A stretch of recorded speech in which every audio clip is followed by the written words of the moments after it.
तीन पहाड़ी गैंगर तीन गिरफ बांग्लादेश को चोरा मोबाइल चालाण करुवा तीन पहाड़ी गैंगर तीन जन को गिरफ कर भुवनेश्वर लिंगराज थाना पुलिस एमाने झारखंड तीन पहाड़ी अंचल विभिन्न समय भुवनेश्वर आसती स्टेशन बसस्टाण्ड भली जनगहलीपूर्ण अंचल में बुलाबुली करती।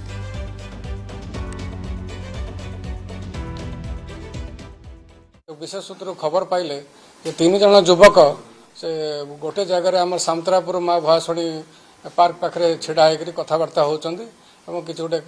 चोरी कि क्राइम करेंगे बोली कि जना पड़ी तो तुरंत खबर पाई सेठी आम लिंगराज पुलिस टीम जाइए गलापर से तीन जन हठात खसी जावाई उद्यम करता बेले से तीन जन को काबू करके धरले धरलापर से परिचय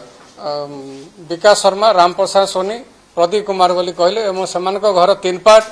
एवं जोटा कि झारखंड एरियार अच्छे से परिचय देलापर तापर सन्देह हेबा पकेट रू एवं अंटारू प्राय 17 गोटी मोबाइल रिकवरी करागला।